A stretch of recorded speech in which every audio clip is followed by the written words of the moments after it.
you good to go? I'm good to go. Hello, everybody, and welcome to the Talk to Danielle podcast. I am your host, Danielle C. Baker. And before we get started, be sure to like, follow, and subscribe to whichever channel you're listening and watching from. I'm going to make a quick introduction today because I have an amazing guest on.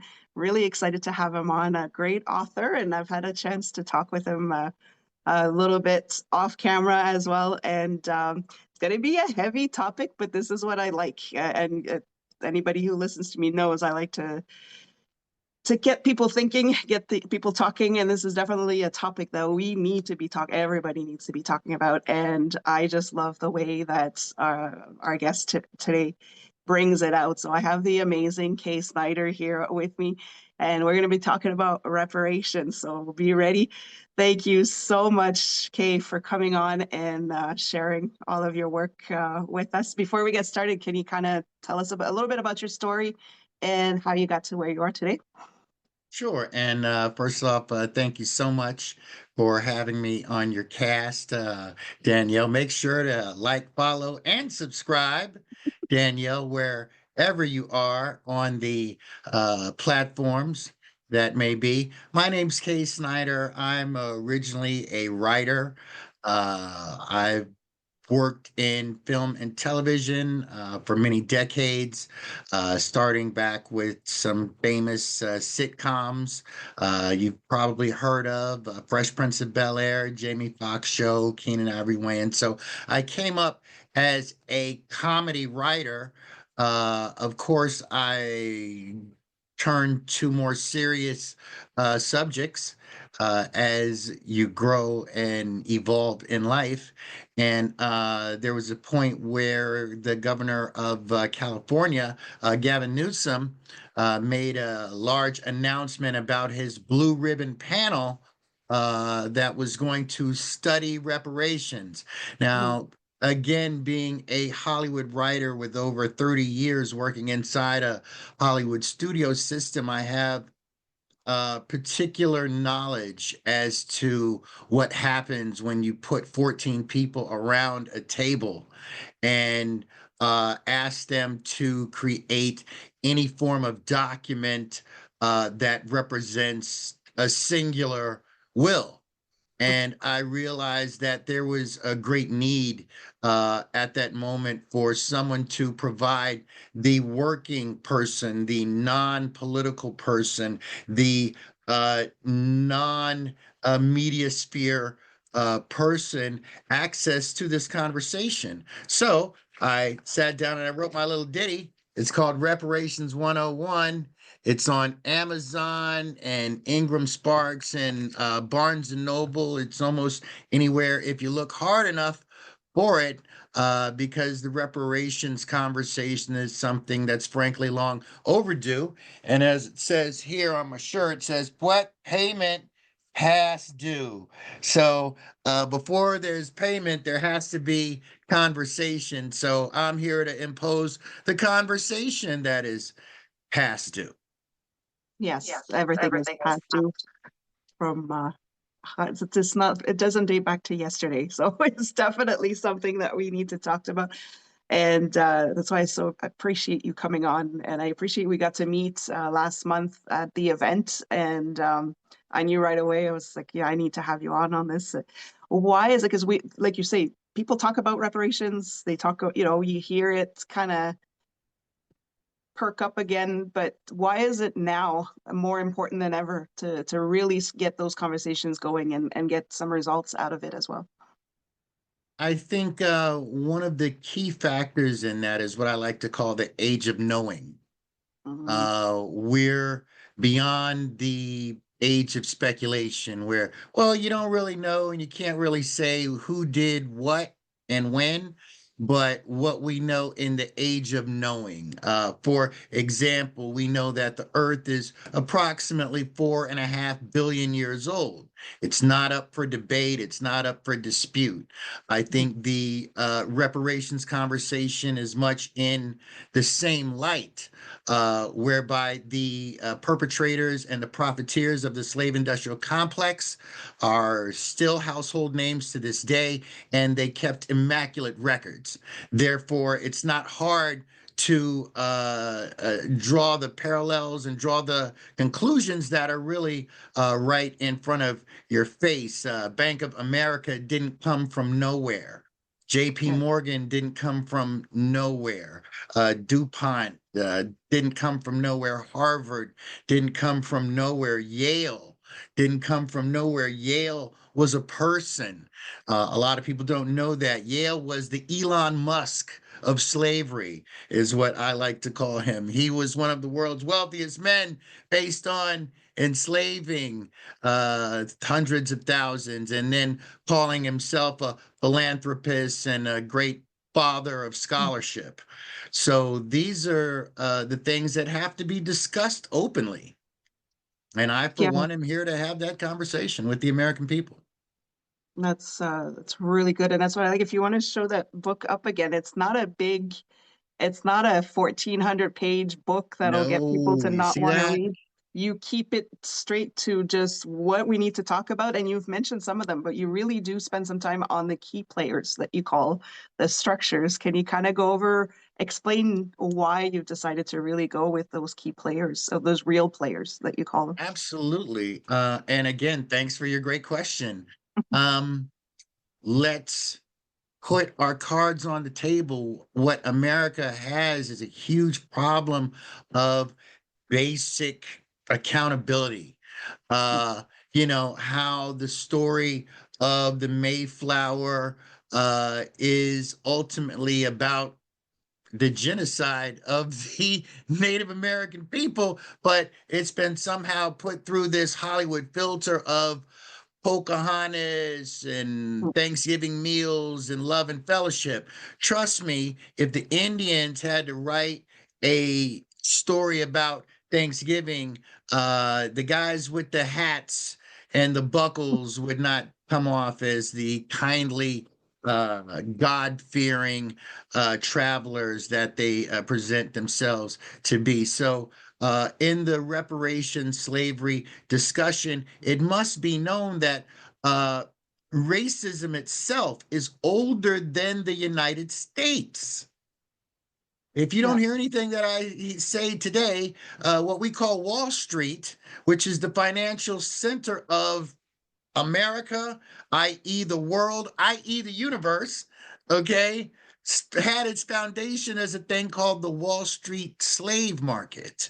So before there was a New York Stock Exchange on that very ground, it was a slavery based economy. And it's important that people understand we're not talking about a few people who were kidnapped off a piece of land and put on a boat. No, no, no. We're talking about the financial machinery that this company operates on today. The very first municipal bonds were based around slavery. The very first uh, investment portfolios were based around slavery. The very financial instruments that move the markets and move our culture to this day, Mhm. very same machinery that we live under today.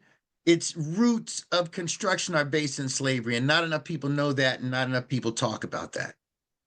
Yeah. And those key players are not going to be announcing it either. They're not going to be saying, "Hey, this is our real history."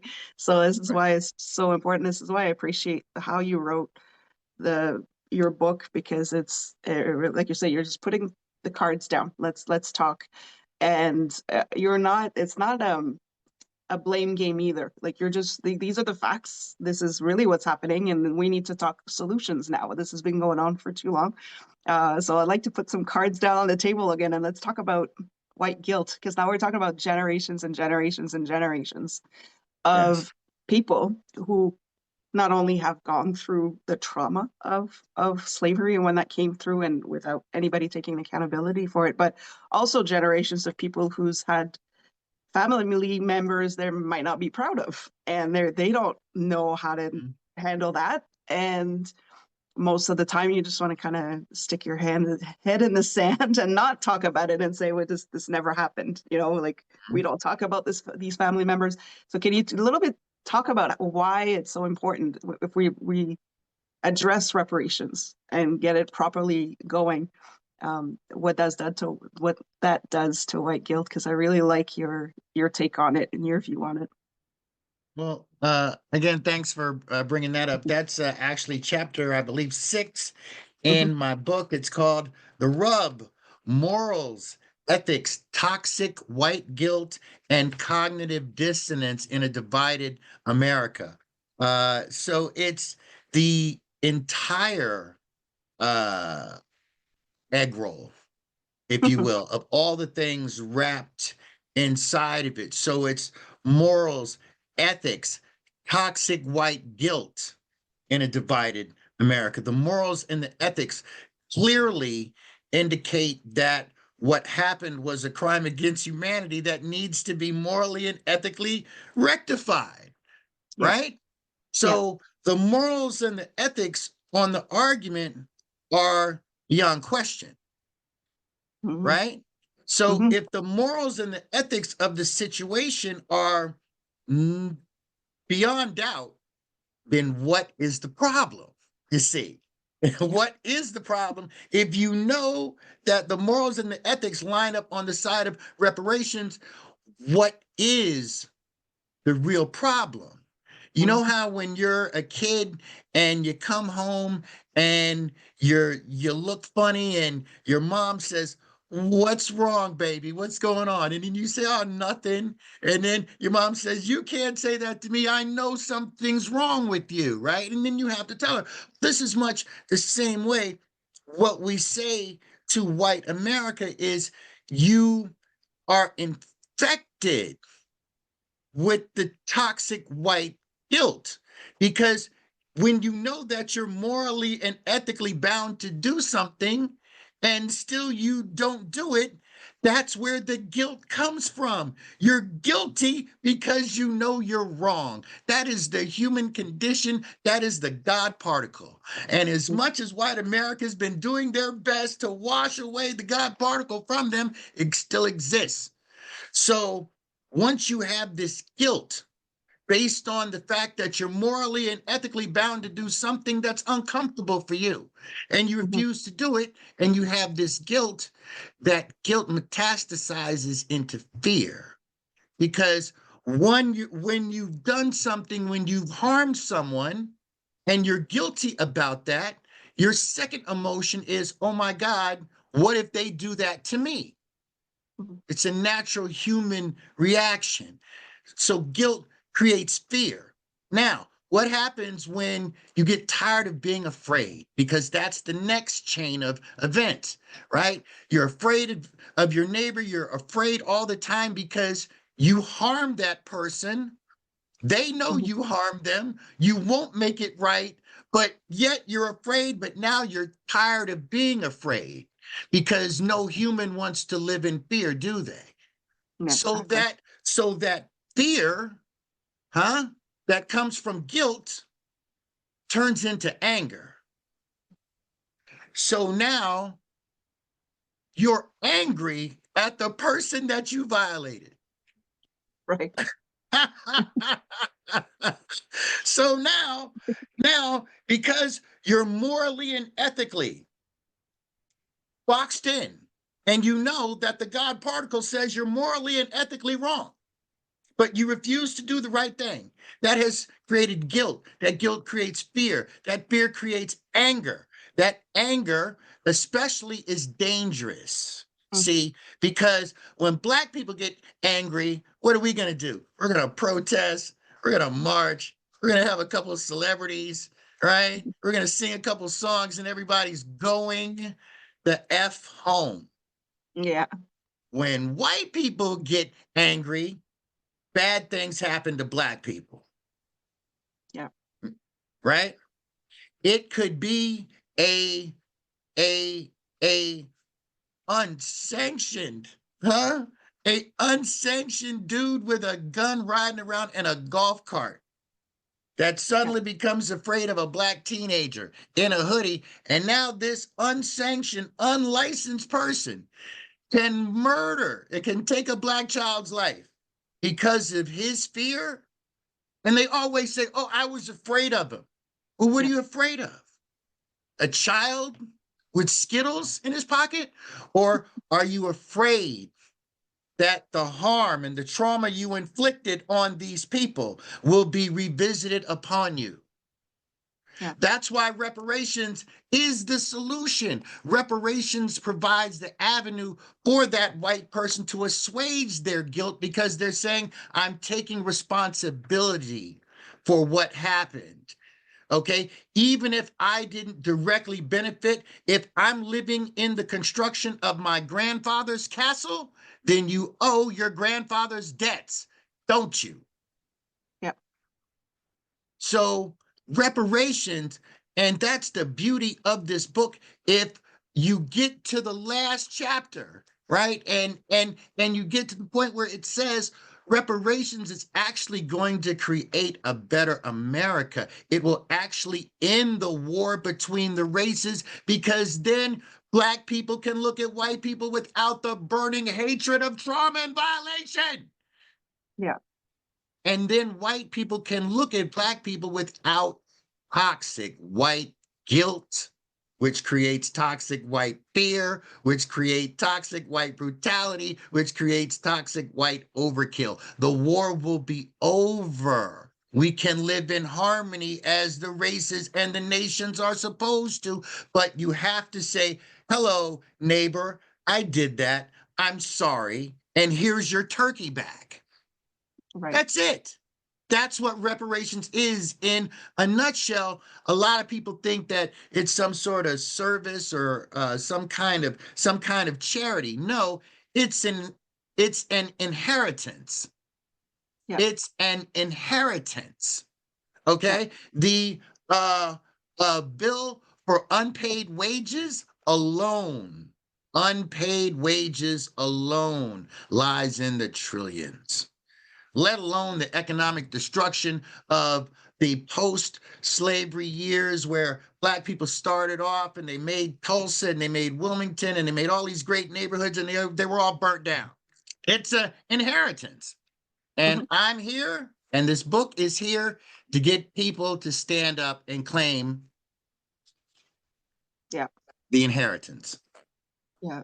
I see it even as like it's a debt that needs to be paid, like you say, that turkey. But we're just using turkey as an example. Obviously, it's more than that, but Yes, like pay your dues. If somebody owed you money and they're not paying it and they're not paying it, but you're seeing them spending money elsewhere, you would get angry, you would get frustrated, you would get, absolutely. And so I it's the don't same thing. want I don't want your audience to think that I'm coming after your rank and Mhm. file Joe Six-Pack taxpayer. Because no, no, no, no, no. It's not about you don't have enough money, Joe Six-Pack, Joe Plumber. You don't have enough money to pay us back. No, no, no.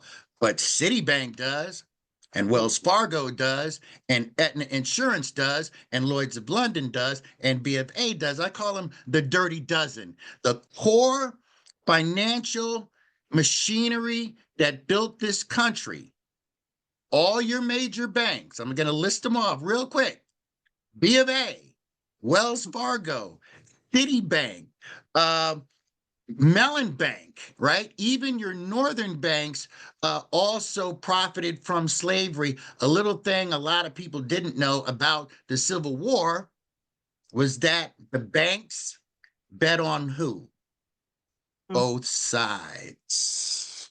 So they were in it on they were just as in on cotton and tobacco as they were on steamships and railroads. So our legacy banking industry of America, I am putting you on notice. Okay? We're coming for your money.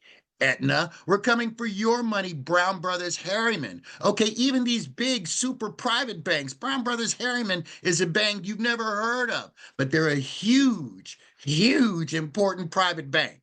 Okay. And they've been around since the 1800s and they owe me money and I'm Mm. coming to get it. So it's about the major corporate players, not about the white guy who I work with or the neighbor down the road. It's not about your money, even though there will be a government payback component too, because how racism works is that it's a collusion between big business and government designed Mhm. to benefit its operators at the expense of a targeted population. So it's not just the businesses by themselves, it's it's the businesses in league with the government. That's why the governments have to pay too. That's why your Yeah. state governments have to pay too. So when we're talking to Joe, average white guy neighbor, yes, your taxes are going to be involved, but it's only to the minority percentage of what the banks and the insurance companies and the corporate profiteers who owe. So that's important that people have this type of conversation. And I Mhm. think what's going on right now is that people aren't really drilling down on what the real conversations are. They just hear the word reparations and they get all emotional. And what my little 90-page book does is it allows you to read this book in one day and then have the conversation with your neighbors tomorrow, because I believe that's how change happens, is that you change attitudes, you change the mass consciousness of the people, a la uh, gay marriage or a la medical marijuana. You change Yeah, the attitudes and then the laws follow. And that's it. it all starts here. Thank you You for know, having me on your program again. and this is what I appreciate about the book is because we've talked about this previously as well, but there are no emotions. It's just purely facts. It's historical. Nobody can debate that it happened, unless we start changing the history books. But that's another story. But you really do leave the emotions out, and that's one of the reasons why it's this tiny. Is you leave out the trauma. Because a lot of people will lead, especially when it comes to slavery, uh, Sure. will will lead with the trauma and reopen that up and get people emotional to the point where they lose control of their emotions. And now we're not talking about the same thing anymore. Why did Absolutely. you? I loved how, can you kind of explain why you left out the traumatizing parts of slavery and just stuck to the facts, and let's deal with this with the facts as opposed to with the emotions? Sure. Because the trauma is what keeps people focused on the wrong thing. Yeah. So as long as I'm presenting stories of rapings and lynchings and families being torn apart and kidnapped and all of that, those are human tragedies. Okay. The way I say it is that we can't get our grandmother's tears back.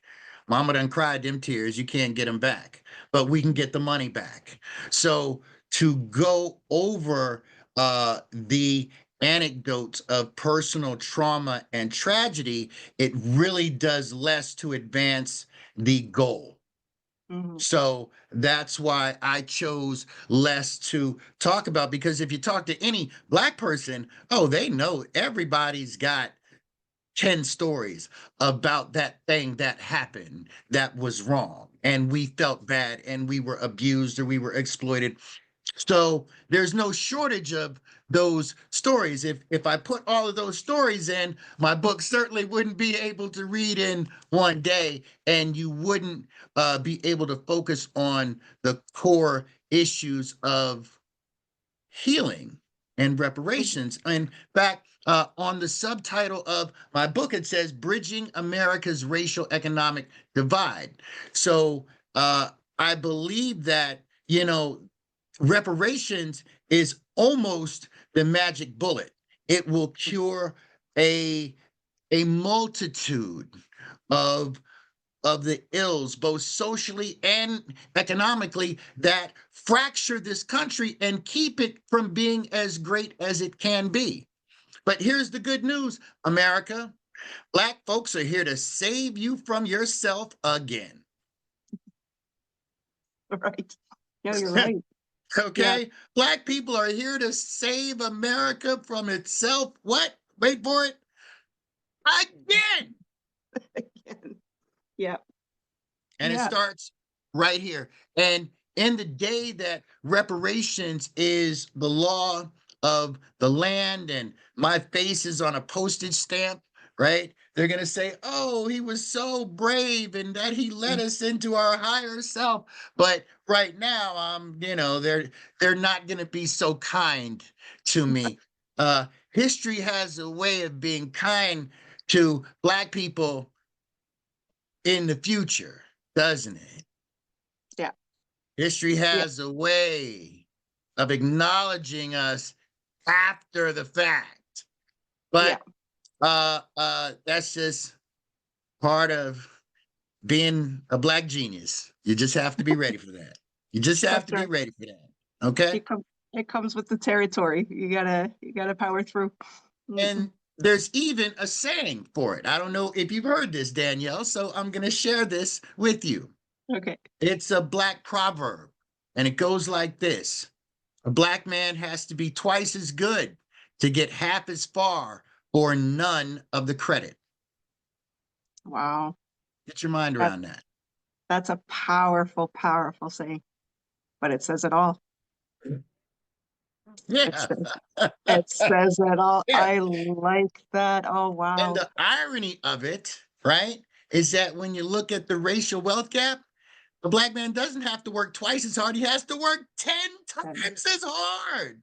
It's not even twice as hard, it's 10 times. So even in our old Black proverb, we had the math wrong, right. right? Or it grew exponentially. Yeah. Yeah. And here's the here's the up and the down of that. Okay, because of the enormous social and economic and political pressure that's been placed on Black people, we tend to create supermen. We tend to create those that transcend enormous adversity, Yeah. transcend enormous adversity.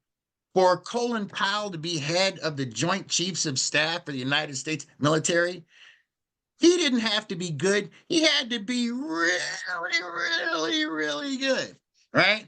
Yeah. If you look at every historical anything that's happened in America from a science or technological standpoint, I bet you dollars to donuts, there's always a Black guy named Jim. Mhm.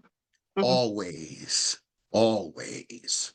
From the atom bomb, right, to the trains, to the cotton gin, to Jack Daniels liquor came from Black people, for crying out loud. You know what I'm Yeah. saying? So we have this tendency to create supermen. But the problem with the Superman is that what does that do for the rank and file? Yeah. Right?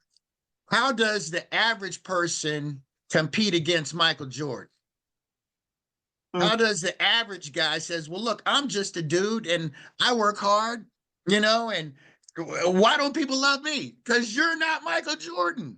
Yeah. Who can stand up to that? Who can hold up to that? Huh? Will Smith, Michael Jordan, Sean Combs. Oh no, that's the wrong name. Wrong name. No, Diddy's out. Diddy's out. No. But what I'm saying is that we have to create Superman. And in our interpersonal dynamic, the destructive part is that it turned the Black woman into Superwoman. And it's very difficult for a regular dude to deal with Superwoman. You know how I know? My mama was Superwoman. Mhm. Okay? But she had to be, because what happened through our slave experience was that the Black man was disconnected from what manhood is. And don't want to get too far down the Yeah. road here, but the basic essence of manhood is only two things, and that's to provide and to protect. And when you're living in a condition where you cannot provide for your family because all of your labor goes to the slave master, after you've worked 14-hour day, that same dude can come and kick your door in and rape your wife in front of your kids.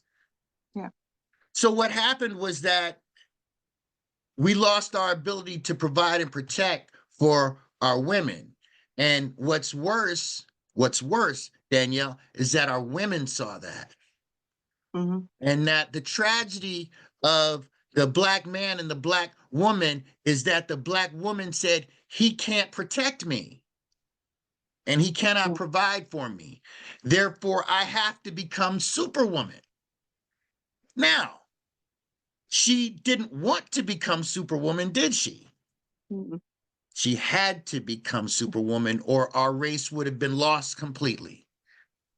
Yeah. Right? Yeah. So these are the things that have to be healed. When the Black woman doesn't have to be Superwoman, and the Black man doesn't have to be Michael Jordan. Yeah. It's a lot of pressure in our household. There's there's a You lot to understand? unpack. There's a lot to unpack there, and it's a vicious circle because once the woman is forced to become the superwoman, then it hits the man a second time because now he's still not able to provide and protect. Now she's taking over the role, and but And she's she not doesn't do. trust him, and she doesn't listen to him, and she But won't follow him. yeah, And but at the same, how can a race advance itself if the woman won't hold the man's hand or let the man hold her hand yeah, as they walk down the road? But when the woman doesn't trust the man or doesn't even think he's smart enough and has even lost respect for this man, yeah, it's a very difficult thing that has to be healed. And reparations is the first thing of the yeah, big pill that's going to start to heal these massive holes hmm in our culture. And America, that's the least you could do for Black people after everything Black people have done for you. That's yeah. the least you can do.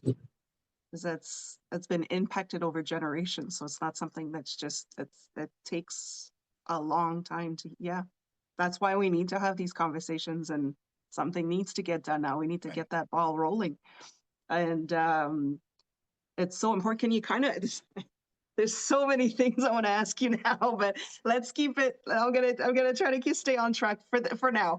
Right. But can you Right. kind of you've mentioned a few little pieces of your book, but can you kind of go over the core issues that you talk about? You've talked about the real players, the guys that really made a lot of money off of a specific people, and what other issues do you kind of mention in your book so people can kind of know ahead before they go Sure. and buy it? Yeah. And again, my book isn't designed to be the encyclopedia of slavery. It's not designed to be the encyclopedia of reparations. What it's designed to do is get you into the conversation. So Right. it's designed to give you the what, the why, the how much, and the who pays, so Right. that you can put your life experience into the basic construct of these are the facts. So I go through, of course, we know what the history is from 1619 and all the ga and the ba. But you also have to look at what the economic Mhm. impact is. A lot of people don't say it. I'm not a professor, right? But I'll stand on a stack of textbooks and say that industrial slavery was the big bang of capitalism. Mhm. None of this would be in place were it not for this one 200-year period where you got to exploit free labor and create the world as we know it. Yeah. Okay? This world we live in today is nothing more than a continuation of the world that was constructed 300 to 400 years ago. Yeah. So, um, I talk about these huge economic structures that are the cornerstone of what we call America. Then Mhm. I ask the other pertinent questions. Well, is there any precedent for this? As a matter of fact, Danielle, yes, there is. Okay, Mhm. there are precedents where there have been historical violations of human rights, and restitution, reparations were made. The most famous case that most people know is the state of Israel itself is Yeah. a reparation that was paid to the Jewish survivors of the Holocaust by not only the British and the United States, but yes, from the German profiteers and perpetrators of the Jewish Holocaust. They had to pay, and they still pay to this day, most of them. We're talking about the names that survive to this day. Hugo Boss, there's a name. Yeah. Porsche, Audi, Volkswagen, Mercedes-Benz, Bayer Aspirin, Krups, and Deutsche Bank. They send money to Israel to this day. Wow. So there is precedent. That's why the state of Germany and the state of Israel are cool to Yeah. this day. They're cool right now because the German people did the right thing. They said, yes, we did this. Yes, we're sorry. Yes, here's your turkey back. Right. Right? Right. Because what the Holocaust was, beyond a traumatic genocide, it was one of the greatest wealth transfers, huh? When all of the wealth of the Jewish people was confiscated from them. So they like to focus on the physical trauma, but what it actually was a huge theft of personal wealth that had to be acknowledged and repaired. So Mm. I talk about that so that people think that reparations is just this foreign notion that doesn't really make sense. No, there are reparations that have taken place and that are still taking place to this day. Right. So these are the subjects that I go into the book just so that you can have a clear understanding so that you can again begin to have the conversations. Right. And it's you don't have to reinvent the wheel. It's happening. It's done somewhere, and you see the results. So there's no it doesn't have to be that overwhelming if we just kind Right. of structure it properly and start working on it as opposed to just pushing it, Because there's a under the lot rug. of It's just, yeah. there's a lot of reparation studies, like they want to Mm. study what happened. Um, and my book and my work is designed to get people beyond the study. I'm here to provide, and I'm thank you again for leading me into what I'm really about, which is intellectual clarity and moral conviction. What my book is designed to do, it is designed to get the reader not only to have an opinion, but to actually open their lungs and speak to their Yeah. neighbor, to their family member, to their friends, because it's an active kind of book. I didn't Mhm. write the book for you to read and then to put on your shelf and have a muse about it. Right? It's not a muse book. It's a open your mouth, open your lungs. And what my book's designed to do, again, is intellectual clarity and moral conviction. Intellectual clarity means it gives people a clear understanding of what the case is. And Right. it gives you the moral conviction to actually act. And these are the key components. This is how change happens. Exactly. Intellectual clarity and moral conviction. Everything else is just time.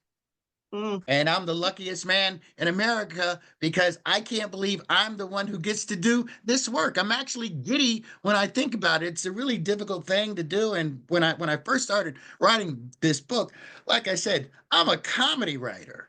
Okay. So when I first started writing this book, and I said to myself, well, do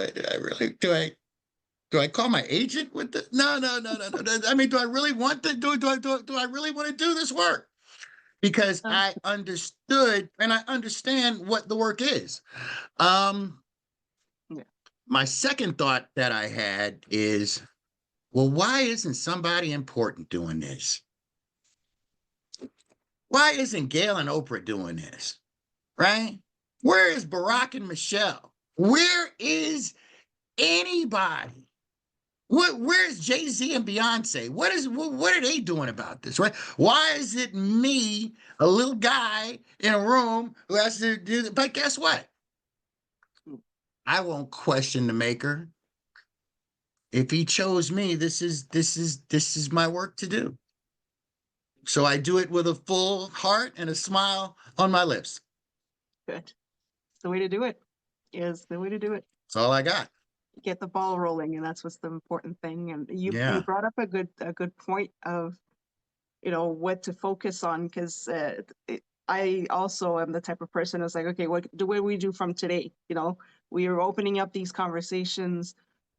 We're learning about things that we may not have known before. We're sticking with the facts. So what is your recommendation if we were to for our listeners, parents, or anybody? What is one thing that they could start doing today to educate themselves and their children on the facts and not get caught up in the noise? Or if they start talking to their neighbor and everybody say, well, I heard this, and just to get rid of that noise and just Mhm. focus on the facts. How can people kind of do that without getting lost or give up on it? Well, I'm not a psychologist or anything like that. Mm. I'm just a dude. But what I would say is the first thing is don't be afraid to engage with the uncomfortable. Yeah. Progress is uncomfortable. Change is uncomfortable. Mhm. So we've gotten into a space where discomfort is grounds for offense. Right. And that suppresses the progress that comes through uncomfortable moments, right? Hmm. The progress that comes from when someone says, well, look, how would you feel if you had to walk past the building of your rapist and murderer every single day and they're doing just fine, right? Mm. These are uncomfortable conversations, but only through that discomfort can we get to a space of mutual respect. Yeah. So, the first thing that I can say to anyone, male, female, black, white, because it makes black people uncomfortable too, Mhm. right? There Yeah. are a lot of black people who are uncomfortable with the reparations conversation because it makes them uncomfortable, right? Hmm. So the very first thing that my book's designed to do, again, that's why it's so thin, is that it's designed to be a non-threatening way to get into the conversation so that it's not too much for you. So the very first thing is just to be okay with being uncomfortable, Hmm. is my best answer. I like that. And it's just because it's uncomfortable doesn't mean it has to be confrontational. It Right. just means we're talking and we're looking for that solution and the first steps. How do we do this? So I And really it's appreciate. okay to say that you're uncomfortable. Hmm. See, it's okay to say you're uncomfortable, but then, just be okay with hearing maybe that's your guilt talking. Yeah. And then you have to be okay with saying, well, you know what? Yes. And then we'll see where America really lies. Yeah. Right? No, that's exactly. You Yeah. can't be afraid to get a little weird, as they say. As they say, right, Danielle? Yes, I like that. We need to get weird on this. We So need to get weird on this and we break it need- down. yeah, it really needs, because it's too solid. There's so many excuses, that lack of accountability. It's just we're just gonna swish it around and just like a game of hot potato. We don't want to. We don't want to have to And be the isn't ones it that. ironic how the American, MAGA Trump world, they're so, bossed up on we do things the right way and we're going to do this way. And okay. Well, then can you smell your own farts Yeah, and stay in that room? right. And America, it's just, whew, right? We need to open the window. But when I go to Florida and confront them, or when I go to the New York Stock Exchange and hold a protest on the steps of the New York Stock Exchange, it's going to get confrontational. There's no way around it. But that's my job. Okay. I'm completely protected. I am completely within the hands of the ones before me, Martin, Right. Malcolm, Marcus, and me. Go Hmm. figure. Who knew it was going to be me? I know I didn't. But here I That am. is a big shoes to fill, yeah. But it needs to be done. We Somebody's need got to do it. we need more And case trust hunters. me, if somebody, taller, smarter, and better looking comes along to do this, I will step back. I will. But until such time, you got to deal with this. Okay? That's all good. We need to deal with it. Yeah, that's It so might get important. weird, but we'll be Yeah, better for it.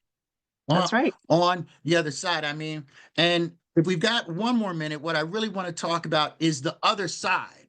Yes. And Yes, that's please. what people don't really talk about. What do reparations look like? What does that mean? Right. Hmm. And it's such a beautiful thing. When I talk about it, there's a great speech by Martin Luther King just before he's murdered in Memphis, where he says, I've been to the mountaintop and I've seen the promised land. Right. Mm, But he didn't tell us what it looked like, did he? no. He got murdered the very next day. So we're like, well, what's it look like, Martin? Well, what is it? So all we know is that it's 2025, and this ain't that promised land that he was talking about. Mhm. Reparations is a period lasting between 40 and 60 years where African Americans, all 41 million, benefit directly in the inheritance that they've earned. Yeah. I have a core list of 4 things that paint the picture. It's called the 4 demands, and it helps people have a better understanding of what reparations might look like and what it would change. Now, the very first thing is that the official end of slavery has to be moved from 1865 to 1965 to the Right. passage of the Voting Rights Act, because no Black person born before 1965 had any real rights. Okay. In fact, South Africa based their entire system of apartheid on the United States. Mm. Little fun fact there. Yeah. So, what that does is that it throws out the specious argument that, oh, well, slavery ended a long time ago, so that's not relevant today. No.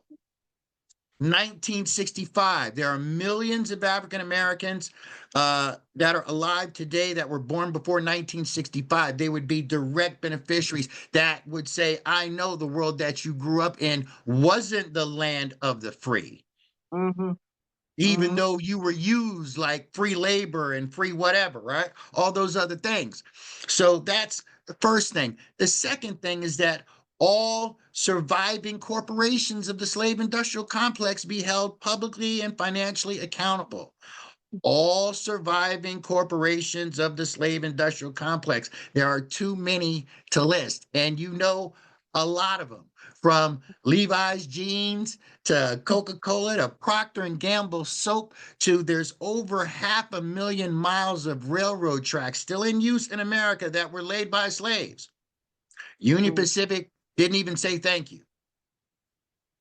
Yeah. Okay. So these are the kind of things that have to be rectified. All surviving corporations, the Mhm. entire insurance industry comes from slavery. New York Life, Aetna, Travelers, the big corporations. We're not talking about mom and pop stuff here.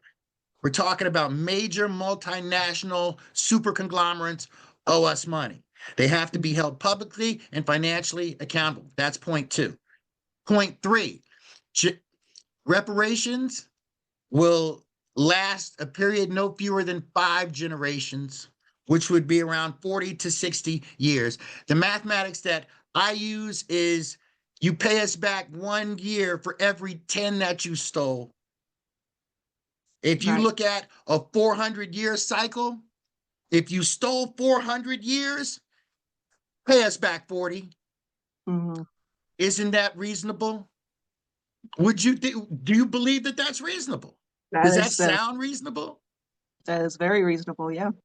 Right? Now, Right. other aspect to that was that the harm done to us was done intergenerationally. It went from child to grandchild to grandchild, grandchild, grandchild, grandchild, grandchild, grandchild. Therefore, the notion of a single one-time lottery check, single time, one-time settlement payout is a non-starter. It's garbage, and we're not even going for it. We're not even going for it. So when they say, "Oh, you can get a $2 million payout," absolutely not. Mm. Absolutely not. Because they would take that $2 million from you so fast. All the companies that pay the $2 million, they would take that $2 million from you so fast, and then they would reinforce the the structures that created the imbalance in the first place. The whole point of reparations is to even the racial wealth gap. A single time $2 million payout is not going to shrink the 10 times racial wealth gap. The other aspect of time, and I got to get this in because I know time's short, but this is important. Mhm. The other aspect of the 40 to 60 year time window is that generations have to die out, both white and black. Yeah. My generation has to die out,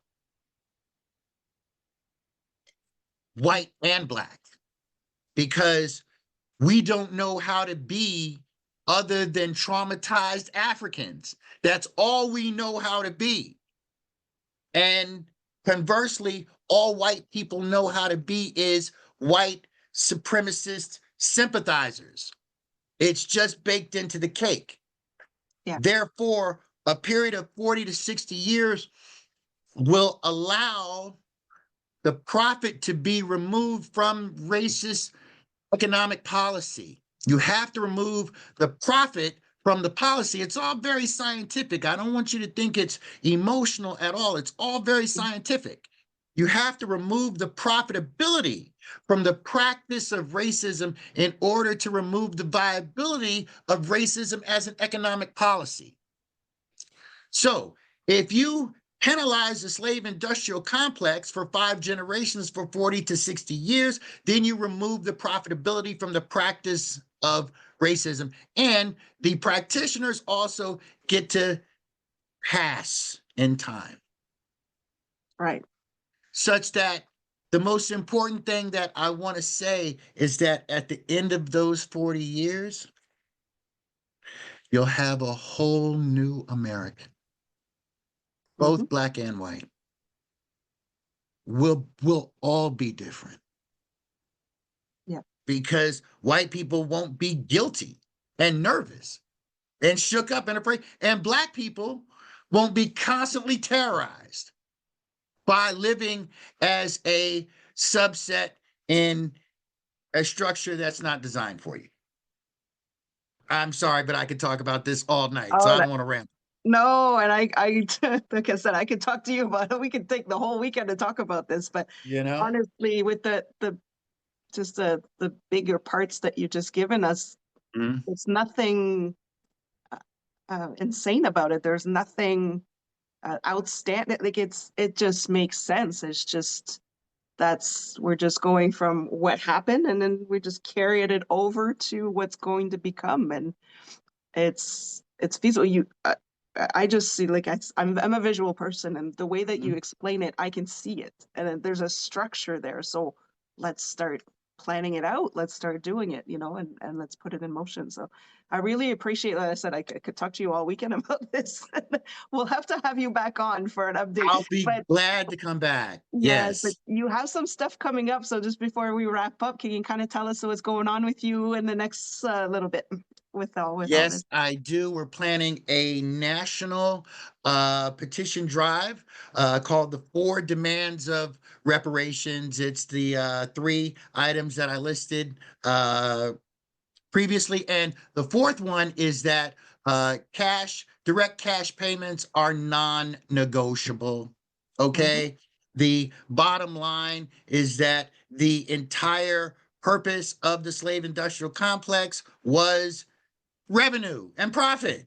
Okay, so these are the core demands. So I'm generating a petition, a national four demands petition to circumvent all the various committees that are going to come up with their political hack compromises. So what my petition is designed to do is to present the base of negotiation, Mm-hmm.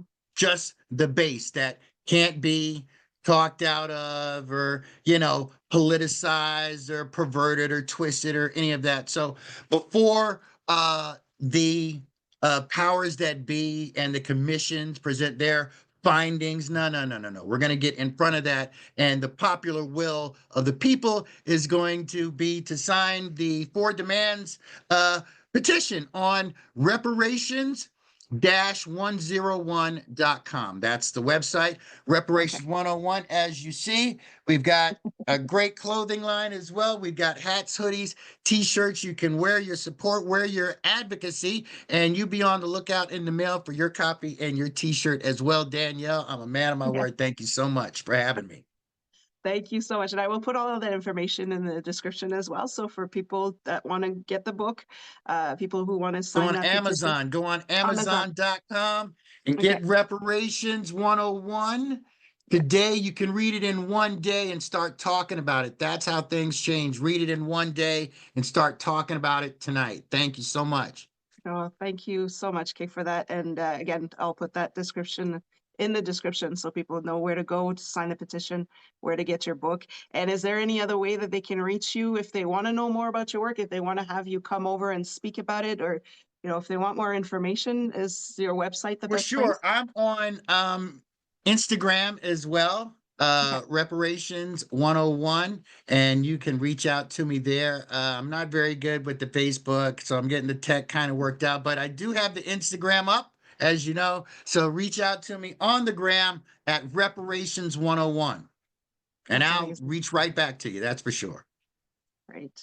Thank you so much, Kenny, for coming on, for sharing that. Again, I could keep you on forever, but we'll wrap it up on this, and we'll definitely want to have you back a little later Thank you on. so much. You were awesome. I had a great time. This was my first appearance on a cast, and thank you for being so gentle and so accommodating. I really appreciate it. Thank you. Thank you so much. And for everybody listening or watching, don't forget to follow, like, and subscribe to whichever channel you're listening or watching from. Don't Hit forget to the go button. That's right. Like, share, subscribe, hit the button. make sure you do the same with Kay. Go check him out on the gram and go sign that petition, please. We do need to get that ball rolling and support the man who's gonna lead forward. So thank you again so much, and I can't wait to see what's gonna be coming next. It's gonna be a lot. It's gonna be beautiful to watch. You were terrific, Danielle. I can't wait until we Thank you. catch up again. That's right. And for everybody else, until next time, stay safe, stay awesome, and we'll talk soon.